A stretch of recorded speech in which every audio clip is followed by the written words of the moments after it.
আসসালামু আলাইকুম চতুর্থ শ্রেণীর শিক্ষার্থী বন্ধুরা, তোমাদের গণিত বইয়ের ৩৩ পৃষ্ঠার দেখো ১ নং সমস্যাটি অর্থাৎ বিয়োগ এই অঙ্ক আমি আজকে তোমাকে করে দেখাবো। ঠিক আছে, তো দেখো আমরা তো জানি যে একক থেকে একক বিয়োগ করতে হয়, দশক থেকে দশক বিয়োগ করতে হয়। এখন তুমি একটা জিনিস লক্ষ্য করো, এখানে আছে কত শূন্য আছে না, শূন্য থেকে ৯ কি বিয়োগ করা সম্ভব? সম্ভব না। কিন্তু তাহলে এটা কিভাবে বিয়োগ করবো? আমরা আগের নিয়মে শিখেছিলাম এখানে একটা ১০ যোগ করে নিতে হয়, তাই না? ১০, আসলে ১০টা আমি কোথায় পাবো? এটা একটা কথা আসতে পারে না? তাহলে আমাদের মূল কাজটা কি? দেখো আমরা এটা কত, একক, দশক, শতক, হাজার, অযুত। এক অযুত সমান কত? ১০,০০০, তাই না? এই দেখো এই এক অযুতকে আমরা কেটে দেবো আমি, ঠিক আছে? এই এক অযুত কেটে আমরা দেখো এই দেখো ১০টা ১০,০০০ নিয়ে আসলাম, ঠিক আছে? একক, দশক, শতক, হাজার, ঠিক আছে? হ্যাঁ, এখন কি করব আমরা? দেখো তো, এখন দেখো একক, দশক, শতক, শতকের ঘরেও কিন্তু শূন্য। তাহলে আমাদের কাজ কি? দেখো এই যে ১০টা হাজার আছে না, এখান থেকে একটা হাজার নেব, তাহলে এখানে হয়ে গেল কত? ৯,০০০ নিয়ে এই দেখো আমরা ১০টা ১০০ দিলাম, তাই না? ১,০০০ মানে কি? এখানে একটা ১,০০০ নিয়ে আসছি। ১,০০০ মানে কি? ১০টা ১০০। তাহলে এটা যেহেতু একক, দশক, শতক, শতকের ঘর, তার মানে কি এখানে আমি ১০টা ১০০ নিয়ে আসলাম, ঠিক আছে? এখন দেখো আমাদের দশকের ঘর তো শূন্য, তাহলে এখন কি করতে পারি আমরা? এই দেখো এই যে ১০টা ১০০ আছে, এখান থেকে একটা ১০০ নিয়ে আসবো আমরা। নিয়ে এসে দেখো এই যে ১০টা ১০ দিলাম, দশক, একক, দশক, এখান থেকে একটা ১০০ নিয়েছি, একটা ১০০ নিয়ে কোথায় দিয়েছি? দশককে দিয়েছি। দশক কিভাবে হয়েছে? ১০টা ১০, ঠিক আছে? এখন দেখো আমাদের এককের ঘরে তো শূন্য, তাহলে কি করতে হবে? দেখো তো এই যে ১০টা দশক, এখান থেকে আমরা একটা দশক নিলাম, ফলে এখানে কত? ৯টা দশক থাকলো। আর এই দেখো ১০টা একক আমি এখানে যোগ করে দিলাম, ঠিক আছে?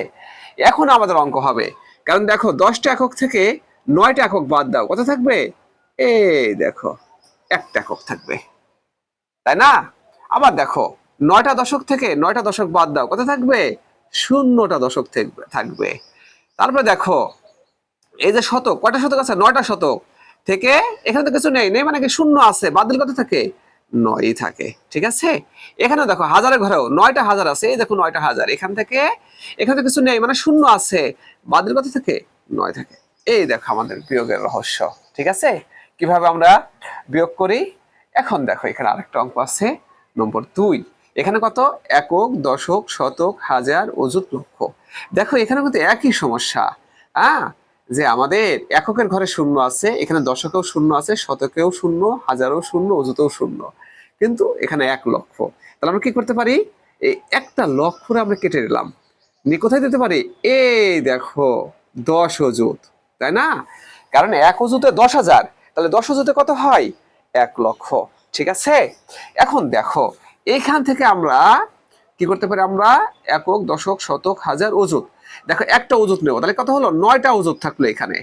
আর এইখানে আমরা দেখো এই দেখো ১০,০০০ যোগ করে দিলাম, ঠিক আছে? একক, দশক, শতক, হাজার, দেখছো এখান থেকে একটা অযুত নিয়েছি, অর্থাৎ এক অযুত তো ১০,০০০, সেই ১০,০০০ কিন্তু এখানে আসছে। এখন দেখো এখান থেকে আবার আমরা একটা একক, দশক, শতক, হাজার, হাজার না, একটা হাজার নেব, ফলে কত থাকলো? ৯,০০০ থাকলো। এখানে কত চলে আসবে? এই দেখো ১০ শতক, ১০টা শতক। এখান থেকে দেখো আমরা একটা শতক নিব, তাহলে কত থাকে? ৯ শতক। আর কি হলো আমাদের এখানে? এই দেখো ৯ শতক মানে একটা শতক নিয়েছি, অর্থাৎ ১০ দশক। এই দেখো ১০ দশক। এখান থেকে আমরা একটা দশক নিলে কত থাকে? ৯ দশক। এই দেখো এখানে কিন্তু ১০টা একক চলে আসলো, ঠিক আছে? এখন আমরা বিয়োগ করব। দেখো এই ১০ থেকে ১ বাদ দিলে কত থাকে? ৯। ৯ থেকে ১ বাদ দিলে কত থাকে? ৮। ৯ থেকে ১ বাদ দিলে কত থাকে? ৮। এই দেখো ৯ থেকে এখানে কিছু নেই মানে কি? শূন্য আছে, শূন্য থাকবে এখানে। সরি সরি সরি সরি ৯ থেকে শূন্য বাদ দিলে ৯ থাকে, তাই না? এই দেখো এই 9 থেকে এখানে একটা শূন্য আছে, না কিছু নেই মানে শূন্য আছে, এই দেখো ৯ থাকে। এটাই আমাদের বিয়োগ। তো ফ্রেন্ডস, সবাইকে অসংখ্য ধন্যবাদ এই ক্লাসে।